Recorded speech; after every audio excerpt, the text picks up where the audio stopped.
நமக்கு எல்லாருமே பாருங்களேன், ஒவ்வொருத்தரும் ஒவ்வொரு விதத்துல அழகா தான் இருப்பாங்க. அதாவது ஒருத்தருக்கு ஐஸ் ரொம்ப அழகா இருக்கும், ஒருத்தருக்கு நோஸ் அழகா இருக்கும், ஒருத்தருக்கு லிப்ஸ் அழகா இருக்கும், ஒருத்தருக்கு டார்க் கம்ப்ளெக்ஷன் இருந்தா அவங்களோட ஃபீச்சர் ரொம்ப அழகா இருக்கும். பாருங்களேன், இருக்கக்கூடிய இயற்கையான அழகு. காக்கைக்கு தன் குஞ்சு பொன் குஞ்சு அப்படின்னு தான் சொல்லுவாங்க இல்லையா? அவங்களுக்கு அவங்க ரொம்ப அழகுங்க.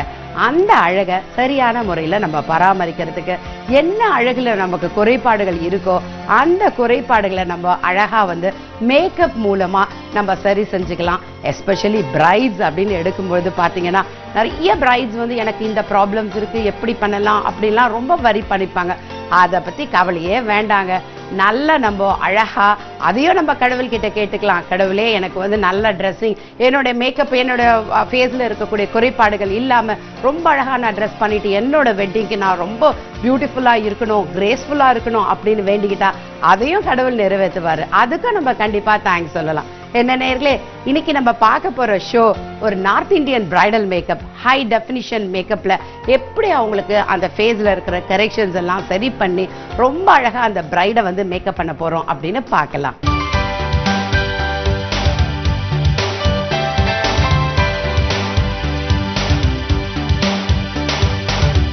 ஸோ எப்படி ஒரு பிரைடு எந்த அளவுக்கு இம்பார்ட்டண்ட்டோ அந்த அளவுக்கு suitable makeup also is very இம்பார்ட்டன்ட்டுங்க. பிகாஸ் ஏன்னா அந்த கிளைண்ட் அந்த day is special day for her இல்லையா? ஸோ அந்த அதாவது அவங்க குழந்தைங்க, அவங்களுடைய பேரம் பேத்தி, இந்த மாதிரி எல்லாரும் அது அந்த ஒரு வீடியோஸ் வச்சு ஒரு அன்ஃபர்கெட்டபிள் ஒரு ரிமெம்பரன்ஸா அதை பார்ப்பாங்க இல்லையா? ஸோ அப்போ நம்ம அதை எந்த அளவுக்கு அந்த ஒரு ஸ்லைட்டா கொஞ்சம் அந்த மேக்கப்ல வேரியஸ் அது ரொம்ப ஆக்வர்டா இருக்கும். பாருங்க, மேக்கப்ல இம்பார்ட்டன்ட் என்ன அப்படின்னு பார்த்தீங்கன்னா, ஃபேஸ் எந்த விதமான ஃபேஸா இருந்தாலும் சரி, லைக் உங்களுக்கு ரவுண்டு ஃபேஸா இருந்தாலும் சரி, ஸ்கொயர் ஃபேஸா இருந்தாலும், ஓவல் ஷேப் அந்த மாதிரி உங்களுக்கு ஒரு வி டைப்ல இருக்கும். உங்களுக்கு ஃபேஸே பார்த்தீங்கன்னா 7 டைப்ஸ் ஆஃப் ஃபேஸஸ் அப்படின்னு நம்ம கொண்டு போகலாம். ஸோ வெரைட்டிஸ் ஆஃப் அந்த ஃபேஸை நம்ம நார்மலாக மேக்கப்க்கு அப்படின்னு கொண்டு வரும்பொழுது அதை நம்ம ஓவல் ஷேப்பில் கொண்டு வரணும். பாருங்களேன், so oval shape makeup and then உங்களுக்கு பார்த்தீங்கன்னா makeup should look like very natural. So ஒரு ஆர்டிஃபிஷியலாகவே கண்டிப்பாக அந்த மேக்கப் நமக்கு தெரியக்கூடாது. ஸோ அது பண்ண மாதிரியோ எந்த ப்ராப்ளம்ஸ் இருந்தாலும் அதை நம்ம ஐடென்டிஃபை பண்ணி கரெக்டாக அதை ரெக்டிஃபை பண்ணி ரொம்ப ஃபினிஷிங் அழகாக நேச்சுரலாக கொண்டு வருது தான் இந்த மேக்கப்போட ஸ்பெஷாலிட்டி. இப்போ பாருங்க, இவங்களுக்கு கன்சீலர் நாங்கள் போட்டிருக்கிறோம். ஸோ இவங்க ரொம்ப ஃபேர் கம்ப்ளெக்ஷனாக இருக்கிறாங்க. ஸோ இவங்களுக்கு இப்போ நார்த் இந்தியன் மேக்கப் அவங்க பண்ணிக்கிறாங்க. எப்படி ஒவ்வொரு கல்ச்சர் அப்படின்னு எடுத்துக்கிட்டிங்கனாலே பாருங்களேன், பிரைடல் அப்படின்னு எடுத்துக்கிட்டாலே நிறைய பாருங்க ஒவ்வொருத்தருடைய அவங்களோட கல்ச்சரை ஃபாலோ பண்ணுவாங்க. இப்போ ஒரு ஃபார் எக்ஸாம்பிள் எடுத்துக்கோங்க, தலையில நம்ம பின்னல் போட்டுட்டு பூ வச்சுட்டு வரும்பொழுதே இது தமிழ்நாட்டு பெண்ணு அப்படின்னு நம்ம கண்டுபிடிச்சிருவாங்க. அதே மாதிரி இன்னொரு இதுல பாத்தீங்கன்னா நல்ல ஹேர் வாஷ் பண்ணிட்டு ஹேரை கேர்லியா வச்சுட்டு ஒரு கிளிப்பு போட்டுட்டு வந்தாக்கா அவங்க கேரளா ட்ரெடிஷ்னல் அப்படின்னு கண்டுபிடிச்சிருவாங்க. இதே நல்லா ஹேர் ஸ்ட்ரைட்டனிங் பண்ணி ஒரு சைடு பார்ட்டிஷன் எடுத்து ஒன் சைடில் அப்படி ஃப்ளெக்ஸ் பண்ணி வந்தாங்கன்னா அவங்க நார்த் இந்தியன் ஸ்டைல் அப்படிங்கிறத கண்டுபிடிச்சிருவாங்க. ஸோ ஒவ்வொரு ஸ்டைல் நம்ம பண்ணிக்கிற ஹேர் ஸ்டைலை வச்சு நம்ம என்ன நம்மளுடைய காஸ்ட் என்ன அப்படிங்கிறத கண்டுபிடிக்கிற மாதிரி அவங்களுக்கு போடுற மேக்கப்பை வச்சு கூட நம்ம கண்டுபிடிச்சிடலாம். பாருங்களேன், இப்போ பாருங்க, இவங்களுக்கு இந்த மேக்கப்ல அண்டர் ஐல டார்க் சர்க்கிள்ஸ் இருந்தா அதை கம்ப்ளீட்டா நம்ம ஃபர்ஸ்ட் கன்சீலராலேயே ரிமூவ் பண்ணிடலாம். அந்த மாதிரி லிப்ஸ்ன்னு எடுத்துக்கிட்டிங்கன்னா சில பேருக்கு பார்த்தீங்கன்னா அப்பர் லிப் ரொம்ப ஃபேராக இருக்கும் அண்ட் டவுனில் இருக்கிற லிப் ரொம்ப டார்க்காக இருக்கும். அந்த மாதிரி இருந்தாலும் கன்சீலர்லேயே ஃபர்ஸ்ட் ரெண்டுத்தையும் ஈக்குவலாக கரெக்ட் பண்ணிடணும். பிகாஸ் அந்த base coat is very important. அதுதான் இந்த ஹை டெஃபினிஷன் மேக்கப்ல ரொம்ப நாங்கள் கான்சென்ட்ரேட் பண்ணிட்டு இருக்கிறோம். பிகாஸ் எந்த ப்ராப்ளம் இருந்தாலும் சரிங்க, ஃபேஸில் நிறைய பேருக்கு போர்ஸ் இருக்கும், அந்த துவாரங்கள் ரொம்ப ஃபேராக இருப்பாங்க, பட் அவங்களுக்கு அந்த ஃபேஸில் போர்ஸ் அதிகமாக இருக்கும். அதே மாதிரி பார்த்தீங்கன்னா பிளாக் ஸ்பாட்ஸ் இருக்கும் அவங்களுக்கு. சம்டைம்ஸ் பாருங்க, நிறைய பேருக்கு ரிங்கிள்ஸ் மாதிரி ஸ்ட்ரெஸ் மாதிரி யங் ஏஜ்லேயே அவங்களுக்கு வர ஆரம்பிச்சிருக்கும். ஸோ இது எல்லாத்தையுமே நம்ம அழகாக மேக்கப்பில் ஹைட் பண்ணி எல்லா மார்க்ஸுமே ஒரு சின்ன மார்க்கு கூட இவங்க முகமா இது அப்படிங்கிறத அப்படி ஒரு அமேஸ்மெண்ட் ரிசல்ட்ஸ் இந்த ஹை டெஃபினிஷன் மேக்கப்பில் நாங்கள் கொடுக்குறோம். ஸோ அதனால பயப்பட வேண்டிய வேலையே கிடையாதுங்க. எல்லா பிரைடுமே ரொம்ப ஜாலியாக வந்துட்டு மேக்கப் பண்ணிட்டு ரொம்ப அழகாக வந்து ஒரு கன்சல்டேஷன் மாதிரி முதல்ல வருவாங்க. அவங்க ஸ்கின்னை பார்த்து அதுக்கு தகுந்த மாதிரி ஸ்கின் டெஸ்டரில் என்ன டைப்ஸ் ஆஃப் ஸ்கின் அவங்களுக்கு இருக்குது, என்னெல்லாம் ப்ராப்ளம்ஸ் அவங்களுக்கு இருக்குங்கிறத ப்ராமினெண்ட்டாக எங்களுக்கு தெரிய வந்துடும். அவங்களோட லைஃப் ஹிஸ்ட்ரி மாதிரி அவங்களோட மெடிக்கல் ஹிஸ்ட்ரி வச்சுட்டு அதுலேருந்து அவங்களுக்கு 1 by 1 ட்ரீட்மெண்ட் நாங்கள் கொடுப்போம். லைக் உங்களுக்கு பார்த்தீங்கன்னா உங்களுக்கு ஒரு 6 monthsக்கு முன்னாடியிலேருந்து கண்டிப்பாக பிரைடுக்கு மேக்கப்புக்கு கான்சென்ட்ரேட் பண்ணி ஆகணும். பிகாஸ் அந்த 6 மாதத்துக்கு முன்னாடியிலேருந்து அவங்களோட ஸ்கின் ப்ராப்ளம்ஸை ஐடென்டிஃபை பண்ணி அதில் அந்த பிம்பிள்ஸ் இருந்தாலும் சரி, black marks, acne and dark patches, இதுக்கெல்லாம் ஃபர்ஸ்ட்டு வந்து நாங்கள் ட்ரீட்மெண்ட் கொடுக்குறோம். ஸோ அந்த ட்ரீட்மெண்ட் காஸ்மெட்டிக் ஸ்டிமுலேஷன் அப்படிங்கிற ஒரு மிஷினால் அந்த ட்ரீட்மெண்ட் நாங்கள் கொடுக்குறோம். அதை கொடுத்துட்டு அதுக்கு அடுத்து பார்த்தீங்கன்னா ஒரு 3 months அந்த ட்ரீட்மெண்ட் ஸ்லோவாக 1 by 1 அவங்களுக்கு ஸ்கின் வந்து அந்த ஃபேர் லைட்டனிங் ட்ரீட்மெண்ட் மாதிரி நாங்கள் கொண்டு வரோம். ஸோ நான் சர்ஜிக்கலில் லேசரில் கொடுத்து அதெல்லாம் கிளியர் பண்ணி ஆஃப்டர் த 3 months அப்படின்னு பார்த்தீங்கன்னா அவங்களுக்கு வந்து லிஃப்டசோம், ஹைட்ராடர்மிங் அப்படிங்கிற ஃபேஷியல் வந்துட்டு 1 by 1 ஒவ்வொரு ஃபேஷியல், கொலாஜன் ஃபேஷியல் அந்த மாதிரி அவங்களுக்கு சஜஸ்ட் பண்ணுறோம். அண்ட் நியர் த ஒரு வெட்டிங் கிட்ட வரும்பொழுது பாருங்கள் அவங்களுக்கு நல்ல ஒரு பிளாட்டினம் ஃபேஷியல் அண்ட் கீனோ சீக்ரெட் ஆஃப் வைட்டனிங் ஃபேஷியல் இதெல்லாம் சஜஸ்ட் பண்ணி 3 days ப்ரீவியஸ் அவங்களுக்கு ஃபுல்லாக ஹெட் டு டோ அவங்களுக்கு ட்ரீட்மெண்ட் நாங்கள் கொடுக்குறோம். இது எல்லாம் பார்த்தீங்கன்னா பேக்கேஜ்லேயே வந்துவிடுங்க. ஸோ அந்த பேக்கேஜில் பண்ணும்பொழுது பாருங்களேன் ஃபுல் பேக்கேஜ் எடுத்துப்பாங்க. அதில் வந்து உங்களுக்கு கம்ப்ளீட்டாக பாடி ஸ்பாலேருந்து ஃபேஸ் ஸ்பா, ஃபுட் ஸ்பா இந்த மாதிரி எல்லா ஸ்பாலேருந்து எடுத்துக்கிட்டாக்க அந்த பிரைட் அன்னைக்கு ரொம்ப ஃப்ரெஷ்ஷாக நல்ல ரிலாக்ஸேஷனோட நல்ல சர்க்குலேஷன் அவங்களுக்கு கிடைக்கிறதுனால ரொம்ப ஃப்ரெஷ் லுக்கோட ரொம்ப பிரைட்டாக இருப்பாங்க. ஸோ அதுக்காக தான் அவங்க அதை பண்ணிக்கிறோம். இப்போ பாருங்கள் இவங்களுக்கு வந்துட்டு அந்த ஐ மேக்கப் அப்படின்னு எடுத்துக்கிட்டிங்கன்னா ஐப்ரோ வந்து பாருங்கள் உங்களுக்கு எந்த மாதிரி, அதாவது ஐப்ரோ பென்சிலை விட ப்ரஷ் வச்சு நம்ம ஐப்ரோவில் போடும்போது ரொம்ப நேச்சுரலாக அவங்களுக்கு அந்த ஷேப் கிடைக்கும். அண்ட் மோரோவர் பார்த்தீங்கன்னா கண்ணில் வந்துட்டு நம்ம லைட் கலர் அந்த ஐ ஷேடோஸ் நம்ம அப்ளை பண்ணுறோம். Because eye makeup is very important for bride அப்படின்னு எடுத்துக்கிட்டால் இருக்கிறதுலையே ரொம்ப நம்ம கான்சன்ட்ரேஷன் அதிகமாக பண்ண வேண்டிய மேக்கப் என்னன்னு பார்த்தீங்கன்னா ஐ மேக்கப் தாங்க. ஸோ அந்த ஐ மேக்கப் நல்லா பிரைட் பிகாஸ் அவங்களுக்கு வந்து ஹைலைட்டர் கொடுக்குறோம். அண்ட் தென் உங்களுக்கு பார்த்தீங்கன்னா உங்களுக்கு காஜல் கொடுக்குறோம், மஸ்காரா கொடுக்குறோம். அண்ட் தென் உங்களுக்கு எல்லா கலர்ஸ் ஆஃப் அந்த multi colour depends upon the அவங்களோட என்ன ட்ரெஸ் அவங்க வேர் பண்ணுறாங்களோ அதுக்கு தகுந்த மாதிரி மேட்ச் ஆகிற மாதிரி அவங்களுக்கு ஐ ஷேடோ வந்து ரொம்ப இம்பார்ட்டன்ட் பாருங்கள். ஸோ இதெல்லாம் அந்த ஹை டெஃபினிஷன் மேக்கப்பில் வந்து பார்த்தீங்கன்னா அவங்களுக்கு கிட்டத்தட்ட அப்படியே வந்துட்டு 8 hours அந்த மேக்கப் அப்படியே இருக்குங்க. ஏன்னா பிரைட் அனும்போது ரொம்ப அவங்க டென்ஷனாக இருப்பாங்க, நிறைய வந்து அவங்க ஸ்ட்ரெயின் பண்ண வேண்டியதாக இருக்கும். அதாவது ஸ்ட்ரெயின் அவங்களுக்கு ஜஸ்ட் வந்து இங்கே இதை எடுக்கணும் அதை எடுக்கணும் என்ன எப்படி அப்படின்லாம் அவங்க ஃபீல் பண்ணுவாங்க. அந்த மாதிரி வரவங்க பெரியவங்க காலில் விழுந்து பிளஸ் பண்ணிக்க வேண்டிய இதெல்லாம் நிறைய வரும்.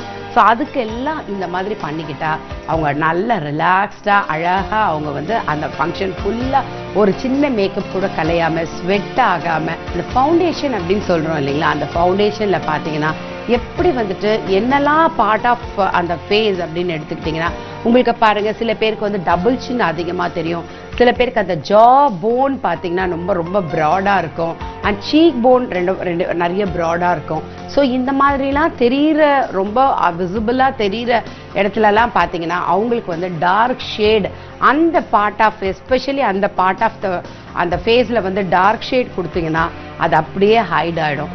எதெல்லாம் நமக்கு நல்லா விசிபிளாக தெரியணும் அப்படின்னு நினச்சிங்கன்னா அந்த ஃபேஸில் வந்து நீங்கள் ஒரு லைட் ஷேட் கொடுத்தீங்கன்னா லைக் உங்களுக்கு pinkish, half white, beige colour இந்த மாதிரி போகும்பொழுது அதெல்லாம் உங்களுக்கு வந்து அப்படியே வந்துட்டு உங்களுக்கு நல்ல ப்ராமினெண்ட்டாக தெரிய ஆரம்பிக்கும்.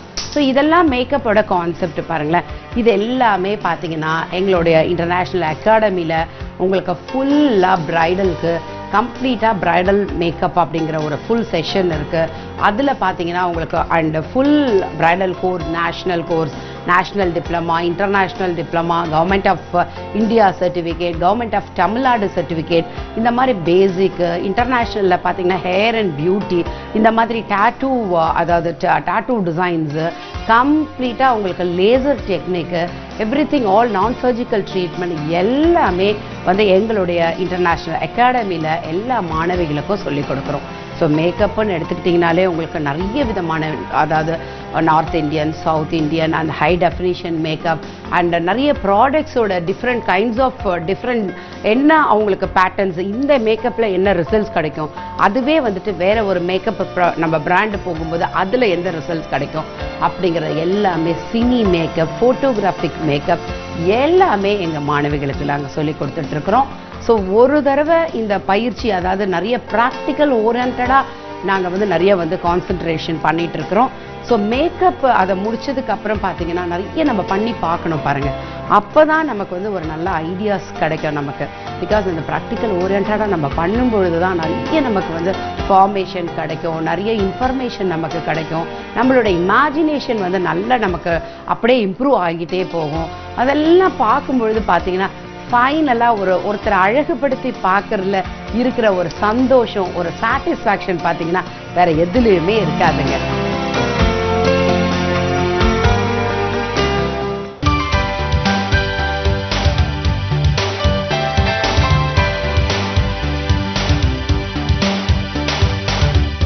ஸோ இதில் பார்த்தீங்கன்னா இந்த நோஸ் கரெக்ஷன்ஸ் அப்படின்னு பார்த்தீங்கன்னா நிறைய பேருக்கு பார்த்தீங்கன்னா ஷார்ட்டாக வந்து நோஸ் இருக்குது. உங்களுக்கு நல்லா ஷார்ப்பாக காமிக்கணும்னா அங்கே வந்து உங்களுக்கு வந்து நல்லா அந்த ஃப்ரண்ட்டில் சைடில் வந்துட்டு கொஞ்சம் லைட் கலரில் கொடுத்துட்டு கொண்டு வரலாம். இதே வந்து ரொம்ப வந்துட்டு ஷார்ட்டாக இருக்குது, ஷார்ப்பாக காமிக்கணும் அப்படின்னும்போது சைடில் வந்து டார்க் கலர் கொடுத்து மிடில் வந்து அந்த light colour, gold colour, white colour அந்த மாதிரி கொடுக்கும்போது நல்லா ப்ராமினெண்ட்டாக அழகாக வந்து நோஸ் வந்து ஷார்ப்பாக காமிக்க பாருங்களேன். இதே வந்து ஷார்ப் நோஸ் இருக்கவங்களுக்கு, இங்கெல்லாம் சைடில் கொஞ்சம் ப்ராட் நோஸ் இருக்கவங்களுக்குலாம் டார்க் ஷேட் கொடுத்து ஸ்லைட்டாக ப்ரஷ்ஷால் நம்ம டச்சப் பண்ணாக்கா அது வந்து லைட்டாக தெரிய ஆரம்பிக்கும், அதாவது கட் டவுன் பண்ணிடும் பாருங்கள். இதெல்லாம் மோஸ்ட்லி வந்துட்டு அந்த ஃபவுண்டேஷன் கொடுக்கும்பொழுதே இதெல்லாம் பண்ணிவிட்டு அதுக்கப்புறம் நம்ம மேக்கப் பண்ணும்பொழுது ரொம்ப அழகாக நமக்கு தெரியும். இந்த மாதிரி மஸ்காராலாம் வந்திருக்கு. இதிலெல்லாம் பார்த்தீங்கன்னா இம்போர்ட்டட் மஸ்காரா, இதெல்லாம் வாட்டர் ப்ரூஃப்டு அப்படின்னு சொல்லுவாங்க. இது வந்து உங்களுக்கு போட்டிங்கன்னா நல்லா வந்து உங்களுக்கு ஈவன் சினி ஆக்ட்ரஸஸ்லாம் கூட இதை தான் போடுறாங்க. நமக்கு ரொம்ப தின் லேஷஸ் இருந்தால் கூட இதை போடும்போது ரொம்ப லாங்கராக, ரொம்ப திக்காக வந்து இந்த லேஷஸ் வந்து நமக்கு தெரியும். ஸோ அதுவே உங்களுக்கு வந்து ஈவன் ஸ்வெட் ஆனாலும் சரி, ஏதாவது நமக்கு வாட்டர் அந்த மாதிரி டச் ஆனாலும் சரி, அது வந்து ஒன்றுமே ஸ்மஜ் ஆகாமல் ரொம்ப அழகாக அந்த ஃபுல்லாக அந்த ஒரு 4 hours வந்து அப்படியே இருக்கும். ஒருத்தரை அழகுபடுத்தி பார்க்கறதுல இருக்கிற சந்தோஷம் வேற எதுலையுமே இருக்காதுங்க. ஸோ எப்படி வந்துட்டு உங்களுக்கு ஃபுல் மேக்கப் ஃபேஸை நம்ம அழகுபடுத்துகிறோமோ அந்த அளவுக்கு அவங்களுக்கு நெக் மேக்கப், பேக் மேக்கப், கையில் மேக்கப் இதெல்லாம் ரொம்ப இம்பார்ட்டன்ட்ங்க. அதுவும் நம்ம கண்டிப்பாக அழகாக வந்து ஃபுல்லாக ஹெட் டு டோ அவங்களுக்கு பார்த்தா ஈவனாக ஒரே மாதிரி மேக்கப் இருக்கணும்.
ஸோ இப்போ பாருங்க, இந்த பிரைடு ஃபர்ஸ்ட் எப்படி இருந்தாங்க, ஆஃப்டர் த மேக்கப் பார்த்தீங்கன்னா அதுவும் ஹை டெஃபினிஷன் மேக்கப்போட இவங்க எவ்வளோ பியூட்டிஃபுல்லாக இருக்காங்க பாருங்களேன். இவங்கெல்லாம் பார்த்தீங்கன்னா இப்போ அந்த தசரா, அந்த துர்கா பூஜா இதெல்லாம் ரொம்ப வந்து அவங்க இந்த டைம் வந்து செலிப்ரேட் பண்ணுவாங்க. இந்த மாதிரி நார்த் இந்தியன் மேக்கப் அப்படின்னு எடுத்துக்கிட்டா அவங்களுக்கு மாத்திரம்தான் பண்ணணும்னு கிடையாதுங்க. ஈவன் சவுத் இந்தியன்ஸ் கூட அந்த மாதிரி மேக்கப் ப்ரிஃபர் பண்ணாங்கன்னா ரொம்ப அழகாக பண்ணிவிடுவோம்.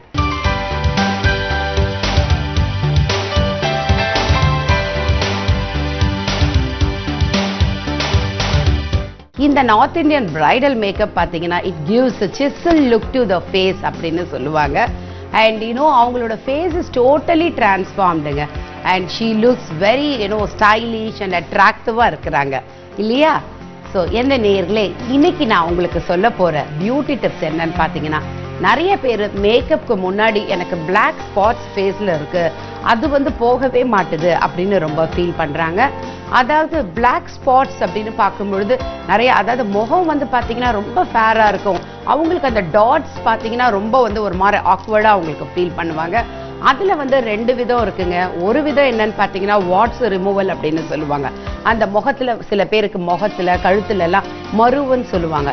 இன்னொரு விதம் என்னன்னு பார்த்தீங்கன்னா அதுதான் ஃப்ரக்கிள்ஸ் அப்படின்னு சொல்லுவாங்க. ஸோ இந்த வாட்ஸையும் சரி ஃப்ரக்கிள்ஸையும் சரி நம்ம வந்துட்டு நான் சர்ஜிக்கல் ட்ரீட்மெண்ட்டால பெர்மனெண்ட்டாக ரிமூவ் பண்ணிடலாம். பட் அதுலேயே இன்னொரு மெத்தட் ஆஃப் ஒரு பிளாக் ஸ்பாட்ஸ் அப்படின்னு பிக்மெண்டேஷன்ல ஒரு விதமான அந்த ஸ்பாட்ஸ் வரும். பட் அது வந்துட்டு நம்ம லேசர் ட்ரீட்மெண்ட்டால எடுக்க முடியாது. அவங்களுக்காக நீங்க வீட்லயே பண்ணக்கூடிய அழகு குறிப்பு பியூட்டி டிப்ஸ் என்னன்னு பார்த்தீங்கன்னா, கடலை மாவு 1 டீஸ்பூனும், அதே மாதிரி உங்களுக்கு சந்தன பவுடர் 1 டீஸ்பூன், பால் பவுடர் மில்க் பவுடர்னு சொல்லுவாங்க இல்லையா, அதையும் 1 டீஸ்பூன் எடுத்துக்கிட்டு அதுல வந்து பன்னீரை மிக்ஸ் பண்ணிக்கிட்டு அந்த லெமன் ஜூஸ் இருக்கு இல்லையா, அதையும் அதை ஸ்டர் பண்ணி நல்லா உங்களுக்கு ஃபேஸ்ல பேக்கா அப்ளை பண்ணிட்டு 15 to 20 மினிட்ஸ் கழிச்சு அதை வந்து நல்ல மைல்டு உங்களுக்கு வார்ம் வாட்டர்ல ஃபேஸை நீங்க வாஷ் பண்ணி பாருங்களேன். கொஞ்சம் கொஞ்சமா வீக்லி ட்வைஸ் இந்த மாதிரி நீங்க ஹெர்பல் பேக்கை ட்ரை பண்ணீங்கன்னா நாளடைவில் நல்லா உங்களுக்கு கொஞ்சம் கொஞ்சமா அது கம்ப்ளீட்டா டிமினிஷ் ஆகி ஸ்கின் ரொம்ப பிரைட்டா அழகா தெரிய ஆரம்பிக்கும். என்ன நேர்களே, ஆக்சுவலி எவ்வளவுதான் நம்ம கெமிக்கல்ல நம்ம பேக் போடுறோம், எவ்வளவுதான் போட்டாலும் இம்மீடியட்டா நமக்கு நல்ல ரிசல்ட்ஸ் வந்து அதுல கிடைக்கும். பட் ஹெர்பல்ல நம்ம பண்ணும்பொழுது அதனுடைய தனிமை, அதனுடைய ஒரு அந்த பவர் அப்படின்னு சொல்லுவாங்கல்ல, அதுவே ஒரு தனி ஒரு சுகந்தாங்க. பிகாஸ் ஹெர்பல்ல நம்ம பண்ணும்பொழுது இம்மீடியட்டா நம்மளுக்கு ரிசல்ட் கிடைக்கலனாலும் ஸ்லோவா கிடைக்கும். But it is very good for the skin. என்ன நேர்களே, நீங்க எல்லாம் ட்ரை பண்ணி பாக்குறீங்களா? நன்றி நேர்களே, மீண்டும் அடுத்த நிகழ்ச்சியில நாம சந்திப்போம்.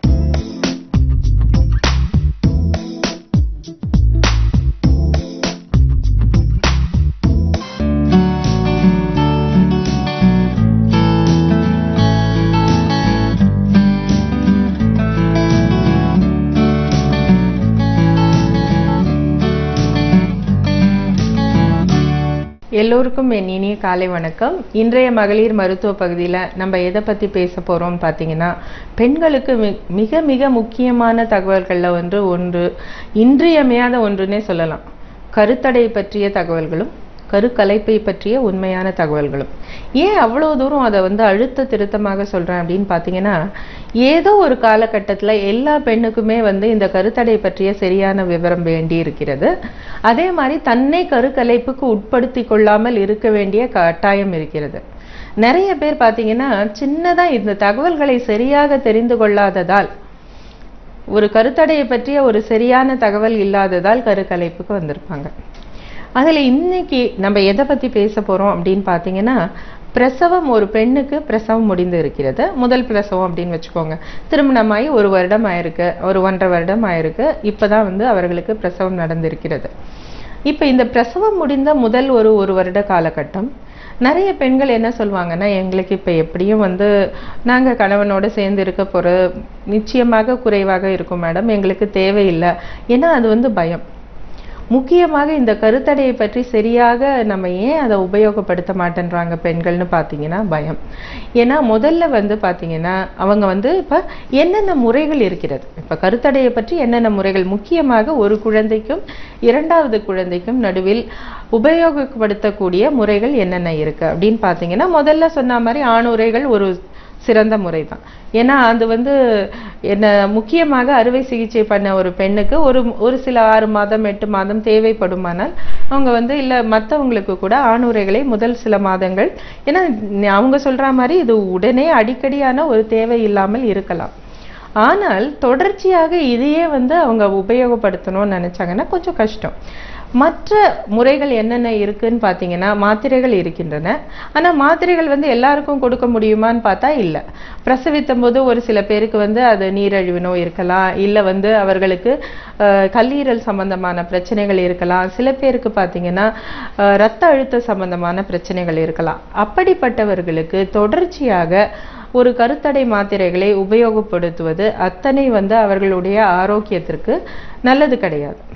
ஒரு சில பெண்கள் என்னன்னா, வேணாம் மேடம், எனக்கு இந்த மாத்திரைகள் சாப்பிட்டா உடல் எடை கூடிவிடும், அதனால எனக்கு தேவையில்லைன்னாங்க.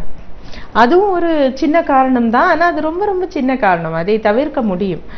அடுத்தது நீங்க பாத்தீங்கன்னா மினி பில்ஸ் என்று சொல்லக்கூடிய ஒன்லி ப்ரொஜெஸ்ட்ரான்னு சொல்லக்கூடிய ஒரு சில வகையான கருத்தடை மாத்திரைகள் இருக்கிறது. இது ஒரு பெண் அந்த குழந்தைக்கு பாலூட்டும் பொழுதும் கூட சில நேரம் அந்த முறையான மாத்திரைகளை அவர்கள் பயன்படுத்தலாம். ரெண்டாவது ஒரு முக்கியமான கருத்தடை சாதனம் என்ன அப்படின்னு பாத்தீங்கன்னா காப்பர் டீ என்று சொல்லக்கூடிய ஒரு சாதனம். இந்த காப்பர் டீ என்றால் என்ன அப்படின்னு பாத்தீங்கன்னா ஒரு டீ வடிவமைப்பு இருக்கக்கூடிய ஒரு சின்ன ஒரு சாதனம். இந்த சின்ன அந்த டீ அமைப்பு இருக்கக்கூடிய அந்த ராடை சுற்றி ஒரு காப்பர் வயர் சுத்தி இருக்கிறதால இதை காப்பர் டீ அப்படின்னு சொல்றோம். இதுல இன்றைக்கு நிறைய மாறுதல்கள் இருக்கிறது. சில்வர் இருக்கிறது, நோவா டீ இருக்கிறது.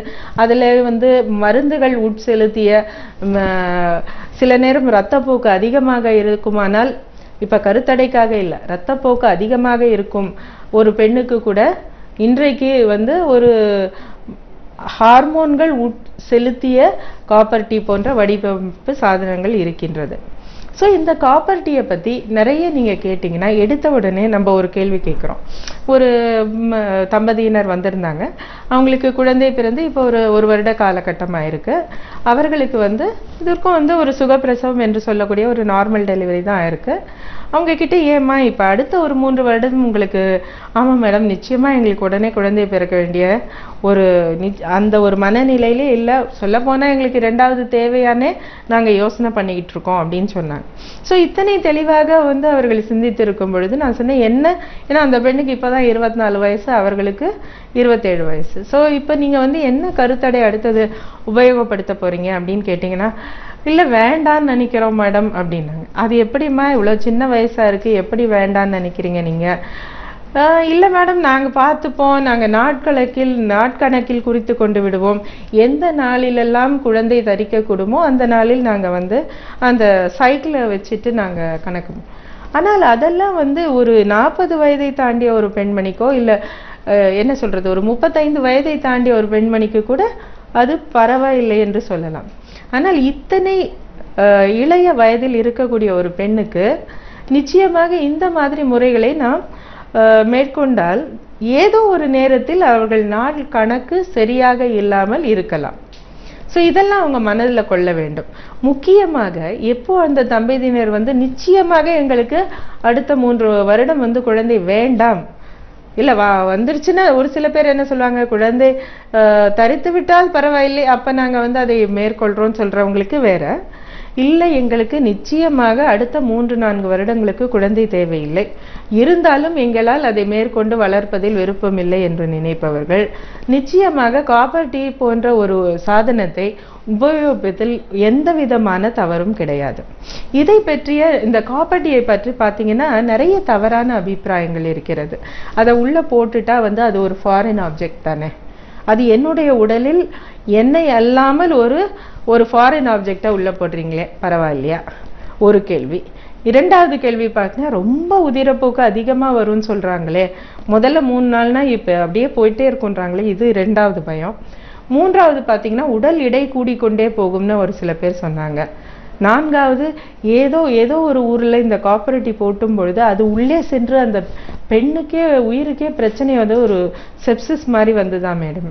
இதெல்லாம் நிறைய பேர் சொல்றது. இதில் எல்லாவற்றிலும் எந்த ஒரு சாதனத்தை எடுத்துக்கொண்டாலும் ஒரு சில என்ன சொல்றதுங்க அந்த காம்ப்ளிகேஷன்ஸ் சொல்லுவாங்க இல்ல, அதனால் வரக்கூடிய பிரச்சனைகள் சில இருக்கலாம், இல்லை என்று நான் சொல்லவில்லை. ஆனால் நிச்சயமாக ஒரு காப்பர் டீ போன்ற சாதனத்தை சரியாக பொருத்தி கொண்டு அந்த பெண்ணுக்கு அது என்ன சொல்றது சரியான அமைப்பில் இருக்குமானால் எந்த விதமான மருந்துகளையும் உட்கொள்ளாமல் அவர்களுக்கு குறைந்தது 3-5 வருடங்கள் சரியான அளவு கருத்தடை இருக்கும். அதுவும் காப்பர் டீல எப்படி கருத்தடையின் சதவிகிதம் என்றால், எப்படி உங்களுக்கு பெர்மனன்ட்னு சொல்றோம் இல்லையா, அந்த டியூப்ஸை கட் பண்ற பெர்மனன்ட் ஸ்டெரிலைசேஷனுக்கு எந்த அளவுக்கு சதவிகிதம் இருக்கிறதோ அந்த அளவிலோட ஒரு 2% தான் கம்மி. அங்க 100% அப்படின்னா இங்க ஒரு 96% அப்படின்னு சொல்றான். சோ அந்த அளவுக்கு இது 96% கருத்தடையை அளிக்கிறது. இரண்டாவது, நீங்க நிச்சயமாக இந்த காப்பர் டீயை ஒரு முறை உள் செலுத்தும் பொழுது அதற்கான அறுவை சிகிச்சை அரங்கம்லாம் தேவையில்லை. ஒரு நல்ல ஒரு ஸ்டெரைல் கிளினிக்லயே, அதான் கிளினிக்ல அதற்கான வசதிகள் இருக்க வேண்டும். அந்த மாதிரி ஒரு ஓபி ப்ரொசீஜர்னு சொல்றாங்க இல்லையா, அந்த காப்பர் டீ போட்டுட்டு அந்த பெண் போய்விடலாம். அதிகமான வலியெல்லாம் இருக்காது, மைல்டு டிஸ்கம்ஃபர்ட் இருக்கலாம், ஒரு சின்ன வலி இருக்கலாம், ஒரு சின்ன ஒரு ஒரு டிஸ்கம்ஃபர்ட் இருக்கலாம். அதற்கு மேல் அதிகமாக இருக்கக்கூடிய வாய்ப்புகள் மிக மிக குறைவு. அதே மாதிரி பிரச்சனை இருக்குமானால் அதை 5 நிமிடத்தில் வெளியே எடுத்து விடலாம். இப்ப இந்த உதிரப்போக்கு பத்தி நீங்க பேசின பொழுது முதல்ல 3-4 நாட்கள்னா அப்புறம் ஒரு 5 நாள் அப்படி நின்றுடும், அதுதான் போய்கொண்டே இருக்காது. ஸோ இந்த மாதிரி உங்களுக்கு எந்த பயம் இருக்குமானாலும் ஒரு நல்ல மகளிர் மருத்துவரை அணுகி அதை விரிவான ஒரு கலந்து ஆலோசனை செய்து சரியான கருத்தடைக்கு ஒரு முடிவு எடுப்பது ஒரு பெண்ணின் ஆரோக்கியத்திற்கு மிக மிக தேவை.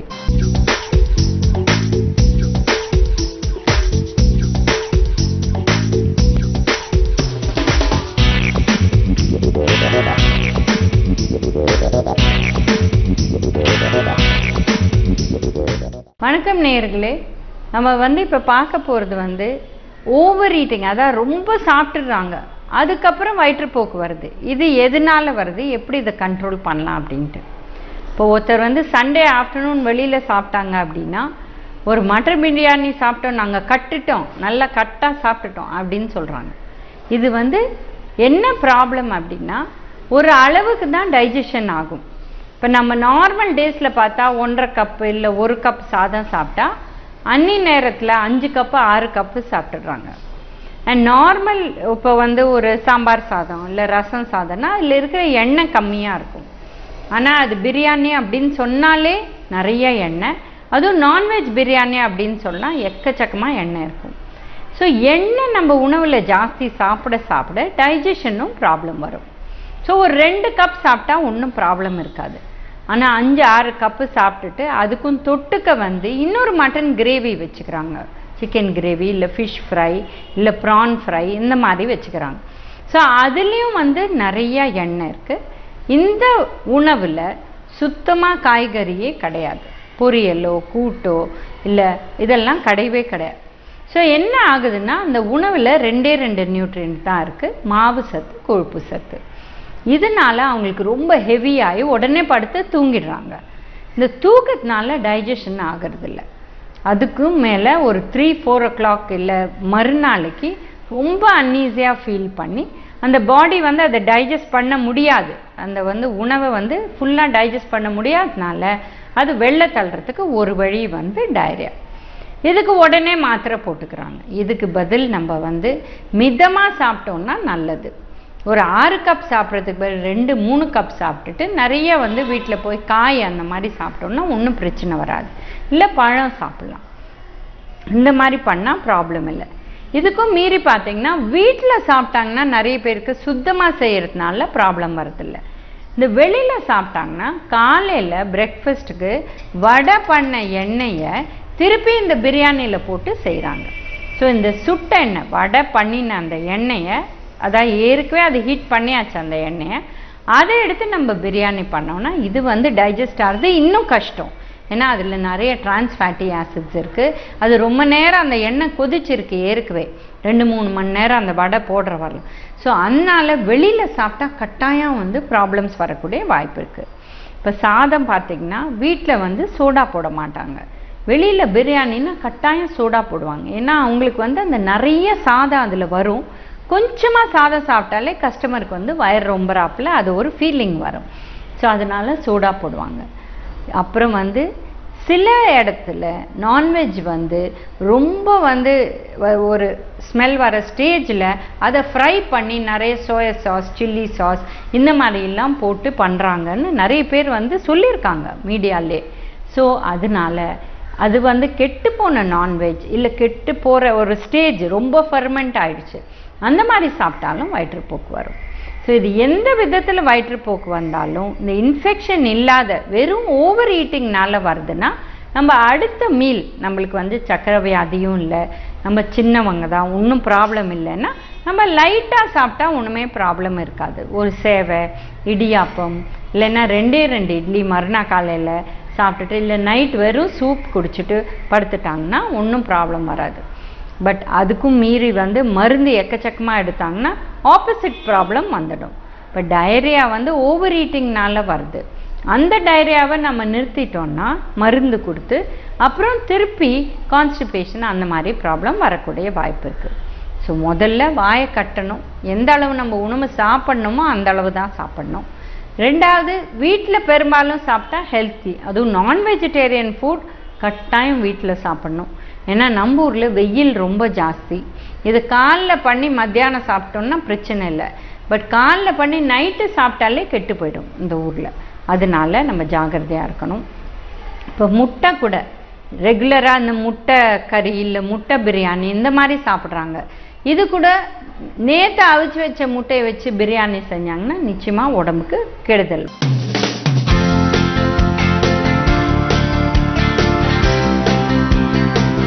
கலைஞர் டிவி வியூவர்ஸ்க்கு வணக்கம். இன்னைக்கு உங்களுக்கான டிப் என்னன்னு பார்த்தீங்கன்னா, உங்கள் வீட்டில் 50 இயர்ஸ்க்கு மேலே இருக்கிற பெண்களோ ஆண்களோ இருந்தாங்கன்னா அவங்களுக்கு கண்டிப்பாக ஸ்கின் வந்து ரொம்ப ட்ரையாகவும் ஷ்ரிங்கியாகவும் இருக்கும்.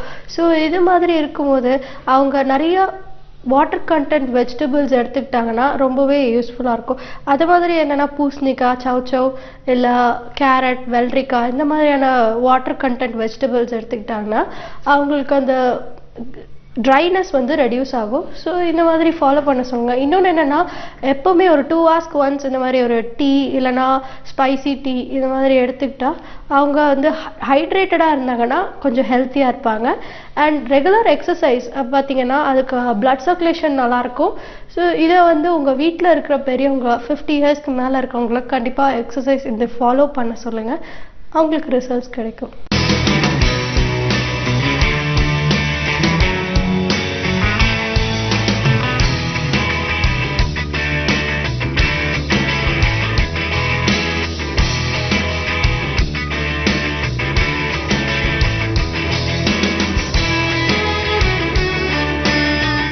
கலைஞர் டிவி நேயர்களுக்கு வணக்கம். இன்னைக்கு நான் குக்கிங் பண்ண போனது ஒரு ஸ்டஃபின் போண்டா.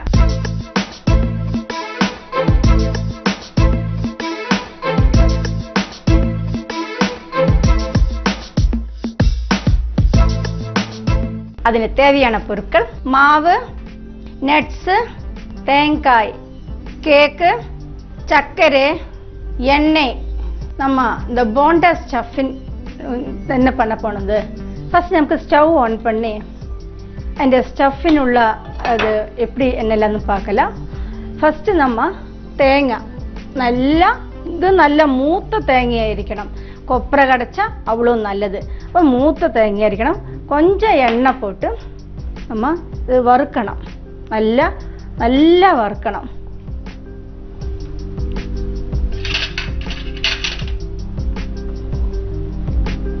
நல்லா எண்ணெய் நல்லா காஞ்சாச்சு. இந்த டைமில் நமக்கு இந்த கோகனட்டு நல்லா வறுக்க. இந்த போண்டைக்கு ஒரு இம்பார்ட்டன்ஸ். சாதாரண எல்லாரும் காய்கறி அந்த மாதிரி எல்லாம் போண்டையில் ஸ்டஃபிங் பண்ணும் இல்லையா. இது நம்ம ஒரு கேக்கு வச்சுட்டு தான் பண்ண போனது. கொஞ்சம் டிஃப்ரெண்ட் ஆகிட்டு இருக்கும். நீங்கள் நிகழ்ச்சி பார்த்தாலே தெரியும் என்னோட ஐட்டம்ஸ் எல்லாம் கொஞ்சம் டிஃப்ரெண்டாக இருக்கும். ஏன்னா இது வீட்டில் நம்ம சாதாரண நம்ம வீட்டில் இருக்கிற பொருள் தான் நான் மிக்கவாறும் பண்ணுறேன். இதுதான் நம்மளோட கேக்கு. இந்த கேக்கு தான் நம்மளோட மெயின் ஆகிட்டுள்ளது. இந்த கேக்கு எப்படி பண்ண எல்லாருக்கும் தெரியும். நான் சும்மா ஒன்றும் சொல்லித்தரல. அதாவது நான் இந்த கேக்கு பண்ணும்போது 1.5 கப்பு மைதா மாவு, 3 முட்டை, 1.5 கப்பு சுகர் குறைக்கணுங்க குறைக்கலாம், 1.25 கப்பு வெண்ணெய், உப்பு இல்லாத அந்த பட்டர், அப்புறம் அதெல்லாம் போட்டு அது நம்ம தனித்தனியே 2.5 ஸ்பூனு பேக்கிங் பவுடர். இல்லை பேக்கிங் பவுடரும் மைதையும் தனி அது நல்லா சலிச்சு, அப்புறம் இந்த முட்டை 3 முட்டை சொல்லிலையா, 3 முட்டை, பட்ரு இதெல்லாம் வச்சு அடித்து இந்த மாவில் கிளத்தணும். அந்த எல்லாம் கூடி கலர்ந்து நம்ம மற்றது மாதிரி தனித்தனியாயிட்டு அடித்து மாற்ற வேண்டாம். எல்லாம் கூடி ஒன்றும் கூடி சேர்ந்து இந்த சிம்பிளாയിട്ടുള്ള ഒരു കേക്ക് தான் இது. பண்ணி கன்வெர்ஷனில் 180 ஒரு 25 மினிட் அதில் இடையில நமக்கு பார்க்கலாம். இப்போ நல்ல சாஃப்டாയ ஒரு இந்த கேக்கு வந்துடும். இந்த கேக்கில் ഞാൻ ப்ளம் யூஸ் பண்ணியிருக்கேன். இது வேணுங்க தனியாக வேണമെങ്കിലും நமக்கு பண்ணலாம், அது தனியாக வேணுங்க போடலாம். பின்ன நம்ம இந்த கிரேப்ஸ் இந்த மாதிரி எல்லா ஐட்டம்ஸ் எல்லாம் நான் யூஸ் பண்ணியிருக்கேன். பசங்களுக்கெல்லாம் ரொம்ப பிடிக்கும் இல்லையா. நமக்கு இந்த கேக்கின் இதில் போட்டு வதக்கலாம்.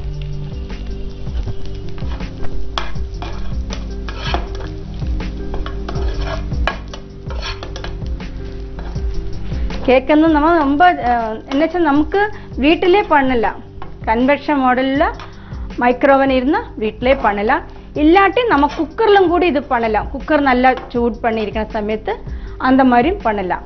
ஓகே, குக்கரெல்லாம் பண்ணும்போது நம்ம ரொம்ப பார்க்கணும். அதே மாதிரி மைக்ரோவன்லையும் பண்ணும்போது நம்ம சில இதில்க்க 25 மினிட் 30 மினிட்ல இடையில ஸ்டாப் பண்ணி பார்க்கணும். ஓகேயா. இனி நட்ஸுகள் என்னெல்லாம் உங்கள் கையில் இருக்கணும் அதெல்லாம் நீங்கள் சேர்த்துடுங்க. நான் அந்த பாதாம் இந்த மாதிரி உள்ள ஐட்டம்ஸ் தான் போடுனது. திராட்சை முந்திரி பாதாம்ஸ் எல்லாம் போடுறேன். உங்கள் கையில் என்னெல்லாம் இருக்கு அதெல்லாம் நீங்கள் யூஸ் பண்ணுங்க. இப்போ நல்லா வதங்கி வந்திருக்கேன். இந்த டைமில் நமக்கு கொஞ்சம் சர்க்கரை தேவையான அளவு உங்களுக்கு எப்படி உங்களுக்கு இனிப்பு அந்த மாதிரி அது ஸ்டாப் பண்ணிட்டு பண்ணி போதும்.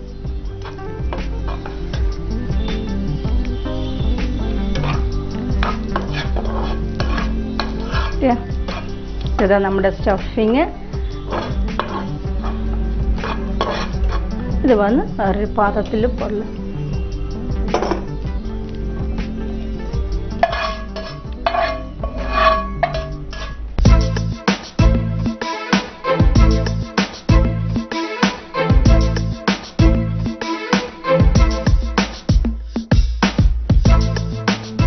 இந்த மாவில் மைதா மாவு 1 கப்பு, ஒரு 1/4 கப்பு நம்ம கோதுமை மாவு.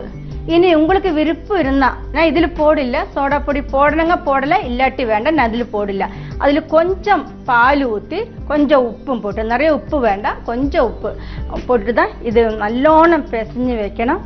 இந்த மாதிரி நல்லா சாஃப்ட் ஆகிடும். இது நான் இப்போ 1 மணிக்கூറായി இது பிசைஞ்சு மூடி வச்சிருக்கேன். இதே மாதிரி தான் நீங்கள் பண்ணணும். சப்பாத்தி ஆണെങ്കിലും കൂടി முன்னாடியே நல்லோണം பிசைஞ்சு வச்சு கொஞ்சம் சாஃப்ட் கிடைக்க முடி கொஞ்சம் பால், சுகர் பேஷண்ட் ஆണെങ്കിൽ வேண்டாம் கொஞ்சம் சர்க்கரை போட்டுன்னா அது நல்லா சாஃப்டாയിട്ട് வந்துடும். പിന്നെ ഐസ് വാട്ടറിൽ നിങ്ങൾ കുഴച്ചാൽ ചപ്പാത്തി നല്ല സോഫ്റ്റ് ആവും.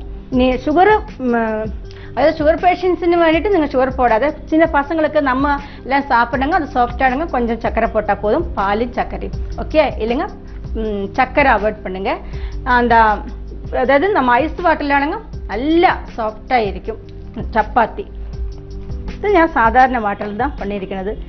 இனி நமக்கு பூரி மாதிரி, அதாவது ஒரு பூரிக்கு எப்படி இருக்கு அதே வலுப்பத்தில் நம்ம இந்த சப்பாத்தி பரத்திட்டு இந்த ஸ்டஃபிங் பண்ணி அதை அப்படியே பொரிச்செடுக்கணும் தான். இப்போ நிறைய பசங்களுக்கு ஸ்கூலு ஓப்பன் பண்ணியிருக்கேன். குழந்தைகள் சாப்பிட்றதுக்கு நம்ம எப்பவுமே பஜ்ஜி அந்த மாதிரி ஐட்டம்ஸ் விட்டுட்டு എന്തെങ്കിലും ஒரு டிஃப்ரெண்ட் ஐட்டம்ஸ் நம்ம பண்ணணும் இல்லையா. அப்போ இதெல்லாம் நம்ம கேக்கு மட்டும் கொடுத்து ஒரு பாலோடு கூடி அது நிறுத்தி வச்சேன். இதே மாதிரி ஸ்டஃபிங்கில் அதில் நிறைய நீங்களே பார்த்த பாதாம் போட்டிருக்கேன், திராட்சை நட்ஸுகள் எல்லாமே போட்டிருக்கேன். உங்கள் கையில் இருந்தால் போடுங்க, இல்லாட்டி வேண்டாம். அப்போ பசங்களை சாப்பிடும்போது அவங்களுக்கு நல்லா இருக்கும், நல்ல உடம்புக்கு நல்ல ஹெல்த்தாக இருக்குது. எல்லாருக்கும் பாதாம் எல்லாம் தெரியல, நல்ல ஹெல்த்துள்ள ஒரு சீட்ஸ் தானே, அதான் நான் அதெல்லாம் போட்டிருக்கிறது. இனி இப்போ இந்த சப்பாத்தி மாதிரியே நமக்கு பார்க்க இதே போதும் பார்த்தீங்களா. இதே மாதிரி ப்ரெஸ் இருந்தால் சீக்கிரம், இல்லாட்டி நம்ம சப்பாத்தி பலகையில பண்ணலாம். கொஞ்சம் எண்ணெய் ஊற்றணும். இந்த ப்ரெஸ்ஸுகள் எல்லாம் கொஞ்சம் எண்ணெய் ஊற்றணும். எண்ணெய் ஊற்றிட்டு நடுக்க வச்சு சும்மா இப்படி ப்ரெஸ் பண்ணியாலே நமக்கு நல்ல ஒரு இதே பூரி பார்த்தீங்களா. நமக்கு பூரி எல்லாம் நம்ம மாவு போட்டு இப்படி ஒன்றும் பண்ண வேண்டாம், இதில் நல்லா சீக்கிரம் கிடச்சிடும்.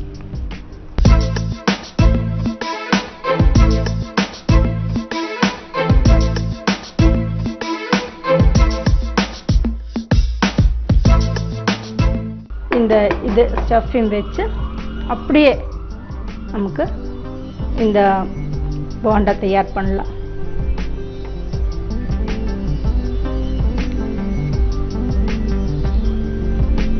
ஒன்றும் வெளியில் போகக்கூடாது, எண்ணெய் உள்ளிலும் ஏறக்கூடாது.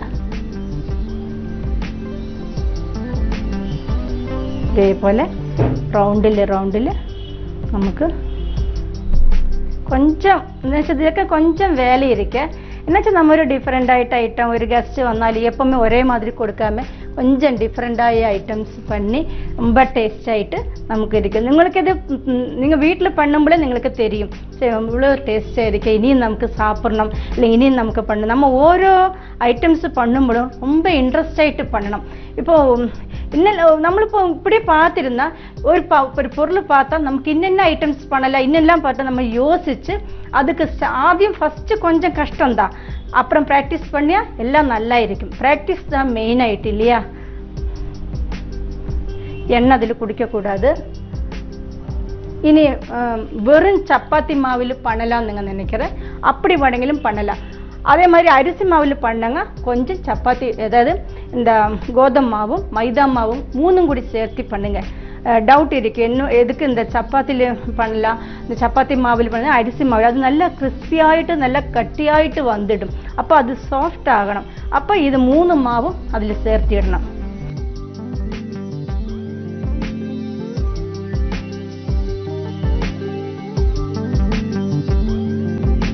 எண்ணெய் நல்லா காஞ்சாச்சு பார்த்தீங்களா நல்லா ஆவி வந்துட்டு இந்த டைமில் நமக்கு இந்த போண்டா போடலாம்.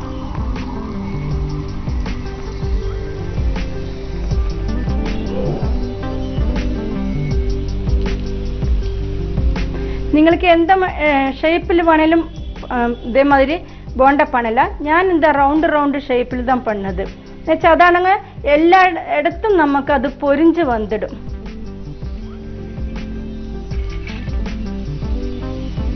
எண்ணெய் இது பண்ணும்போது நம்ம ரொம்ப யோசிக்கணும். போடும்போது நல்லா ஹை ஃப்ளேமிலும் அப்புறம் போட்ட அப்புறம் ஸ்லோவில் சரியா. அதே மாதிரி நிறைய வீட்டில் உள்ளவங்களே இந்த ஸ்டவ் அதில் ஸ்லோ பண்ணும்போது அது ஆஃப் பண்ணுறேன். அது அவர் கேர் எடுக்கவே இல்லை. ரொம்ப அப்போ நம்ம இல்லை டேஞ்சர்ஸ் அது என்னச்சா இந்த சில டைமில் നമ്മൾ അത് ഓഫ് பண்ணின்னு சொல்லிட்டு ചിലപ്പോൾ പടുക്കാൻ പോകും ചിലപ്പോൾ വേറെ ഏതോ വേല பண்ணுമ്പോൾ நம்ம ஆஃப் பண்ணி வச்சு இல்லை அது சின்ன ஒரு அதில் ஒரு சின்ன ஒரு ஆணி ஏதோ மிஸ்டேக்கில் தான் அது ஆஃப் பண்ணது. தயவு செய்து நீங்கள் அது கொஞ்சம் அதாவது 100 மினிட் உள்ளே தான் வரும். அது ரிப்பேர் பண்ணி நம்ம ஸ்டவ் எப்பவுமே பர்ஃபெக்டாயிட்டு வச்சிடணும் இல்லையா. சமீப காலத்து இங்கே பக்கத்து தான் இதே மாதிரி குழந்தை ஸ்கூலுக்கு போன டைமில் அவங்களுக்கு தோசை போட்டு கொடுத்துருக்கேன். அவங்க போய் படுத்திருக்கேன். ஹஸ்பண்ட் வந்தப்போ ஒரு டீ பொடுமைக்கு அப்படியே பற்றியாச்சு. அதில் ஸ்லோவாயிட்டு அது ஸ்லோவாகும் அது ஆஃப் பண்ணிடும். இங்கே ஒரு சின்ன விஷயத்தினு வேண்டி இவ்வளோ பெரிய ஒரு டேஞ்சர்ஸ் தேவையில்லையா இல்லையா. നമ്മൾ எப்பவுமே ஸ்டவ்வில் வேலை செய்த முடிச்சதும் கேஸ் ஆஃப் பண்ணணும். மெயினாயிட்டு இது ஆஃப் பண்ணணும். இந்த குழந்தைகளை பண்ணும்போது நம்ம எப்பவுமே அம்மா எப்பவுமே பக்கத்து இருக்கணும். எண்ணெய் பலகாரம்னுங்க கொஞ்சம் தள்ளி நீங்கள் வேலை செய்யணும். இப்போ நம்ம ஸ்லோ ஃபயரில் தான் இந்த வேக வச்சுக்கிறது. உள்ளில் இருக்கிற எல்லா மசாலையும் எல்லாம் நம்ம ஸ்லோ ஃபயரில் தான் வைக்கணும் கரியாது. இப்போ நம்ம இந்த போண்டா ரெடி ஆச்சு. பார்க்கும்போது பாருங்களேன் ஒரு சாதாரண டீ கடையிலெல்லாம் பார்க்கும்போது ஒரு சாதாரண போண்டா மாதிரி நான் இந்த உள்ளில் ஸ்டஃபிங் பண்ணியிருக்கேன் பொருட்களெல்லாம் நீங்கள் பார்த்துருக்கேன்ல எவ்வளோ டேஸ்டாக இருக்கும். அது கேக்கு நட்ஸுகள் எல்லாமே சேர்த்திருக்கேன் இல்லையா. அப்போது இது ரெடி ஆச்சு நமக்கு எடுக்கலாம்.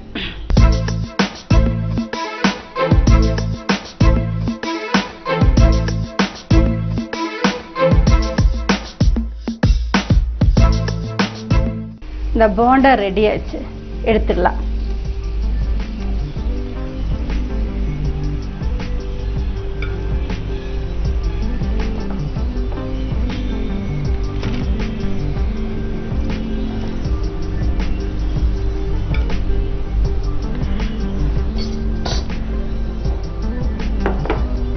எண்ணெய் மாற்றி வைக்கலாம் பார்த்தீங்களா. ஸ்டவ் உடனே ஆஃப் பண்ணலாம். ஓகே நமக்கு ഒരു ടേസ്റ്റായ ഒരു സ്റ്റഫിൻ ബോണ്ട അതായത് കേക്ക് ബോണ്ട തയ്യാറായിരിക്കെ. ഞാൻ ഓരോ സ്റ്റെപ്പ് പ്രകാരം சொல்லி தந்திருக்கேன் இல்லையா. First step second step third ஸ்டெப்னு அதுதான் பண்ணி தந்திருக்கிறது.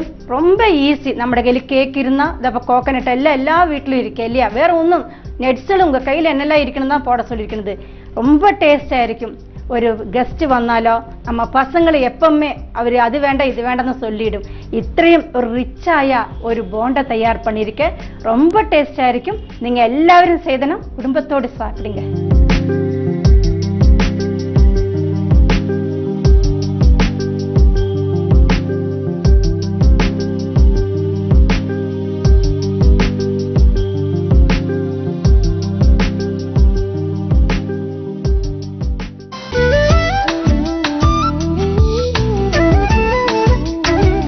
கலைஞர் தொலைக்காட்சி நேயர்களுக்கு வணக்கம். நான் கவிதாயினி வனிதா ஆனந்த். இன்று நான் தங்களிடையே பகிர்ந்து கொள்ளப் போகும் கவிதை நம்முடைய மழலை காலம் பற்றியது. அன்றும் இன்றும் மழலை பருவம் மாறாத இன்பம் நம் மனதில் என்றும் பசுமையாய் நிறையும். சற்றே திரும்பி பார்க்கின்றேன் என் பால்ய வயதின் நினைவுகளை. பள்ளி சென்று திரும்பி வந்தால் மாலை முழுதும் விளையாட்டு, தோழியரோடு புழுதியிலாடி கொண்டாட்டம். ஓடிப்பிடித்தும் ஒளிந்தும் தேடியும் பல வகையான விளையாட்டு. வீட்டுக்கு வெளியே உள்ள உலகம்தான் நாங்கள் பாடும் புதுப்பாட்டு. கயிறு குதித்தும் நொண்டி அடித்தும் உடலுக்கு பயிற்சியாகும் எங்கள் விளையாட்டு. பல்லாங்குழி, தாயம், ஆடுபுலி ஆட்டம், சதுரங்கம் இவைகள் தானே மூளைக்கு பயிற்சி. தடைகளை வென்றிடும் முயற்சி, களைந்திடுமே மனதின் அயற்சி. மழையில் நனைந்தும் ஆற்றில் குதித்தும் நீரில் திளைத்தோம் உற்சாகமாய், அதுவே எமக்கு பெரும் சாகசமாய். அக்கம் பக்கம் உள்ளோர் தாமே முதலில் எமது சொந்தங்கள். அவசர தேவை, துக்கம், மகிழ்ச்சியில் அவர்களே முதலில் நம் பந்தங்கள். ஆனால் இன்றைய குழந்தைகள் நிலையை சற்றே நினைத்து பார்க்கின்றேன்.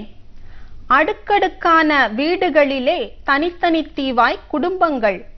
வீடுகள் தானே நெருங்கி இருக்கும், உறவுகள் மனதால் விலகியிருக்கும்.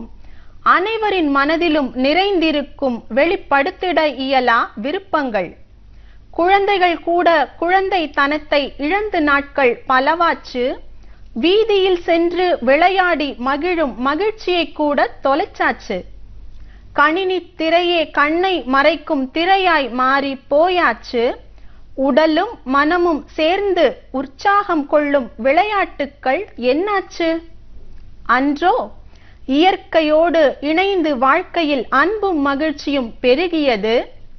செயற்கையாய் வாழும் இன்றைய வாழ்வில் வசந்தம் மெல்ல அருகியது. பட்டமும் படிப்பும் தந்திடாது ஒழுக்கத்தையும் நற்பண்பையுமே. பெற்றோர் கற்றுத் தர வேண்டும் குழந்தைக்கு பண்பையும் அன்பையுமே. போதும் பள்ளி பாடங்கள், குழந்தைக்கு இனி கற்றுத் தருவோம் வாழ்க்கை பாடங்கள்.